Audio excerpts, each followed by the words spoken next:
Hey guys, today we are going to learn how to snatch.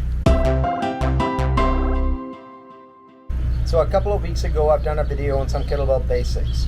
I thought I'd dedicate a video to the snatch alone because it takes a little bit more explanation, but most of all it takes practice. I'm going to try and keep it concise but give you guys some good pointers on how to achieve the snatch. As we talked about in the kettlebell basics, we've got the swing where you bring the weight out there. We've got the clean where you keep your elbow tucked, and the snatch is kind of in between. You're still taming the arc, you're still trying to keep the weight close to your body, but you're also having to exert a lot of power to get it all the way overhead. On the snatch, the closest exercise that helps you out would be the high pull. The high pull is performed like this. You drag back, nice and high. Now, we're not launching the kettlebell out there, we're keeping it quite close. So I'll just quickly demonstrate to see what I mean. When you drag back and you exert the power,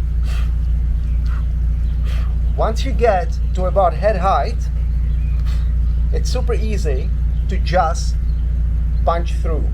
Because the weight gets weightless at the top, okay, gravity takes over, it doesn't hurt to flip the kettlebell over. You're basically just punching up, straight wrist to the sky, and you end up with the kettlebell nicely sitting in that position. Shoulder back, all that sort of stuff. You do want to make sure that your kettlebell is sitting nicely and your wrist is going through the corner, okay? Just like this. So most people teach the high pull method, where you're sort of elbowing somebody to the side of you. But I've also seen some people teach a method where you are just keeping the elbow down, slightly away from the body, and sort of doing a bent arm swing. I think this one might be even better because you're not focusing so much about bringing that elbow up. It's more about getting those hips to exert power in order to get the weight up. So let's do the full kettlebell snatch from triangle position. Grab the kettlebell, thumb back as you drag back, and you end up there. Now, this is the half snatch. You've got the easy release coming down to the shoulder. For the full snatch, we're going to swing all the way back down.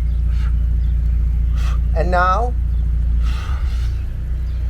the trick to get the full snatch and come down is to again tame the arc and gradually increase tension as you bring the weight down.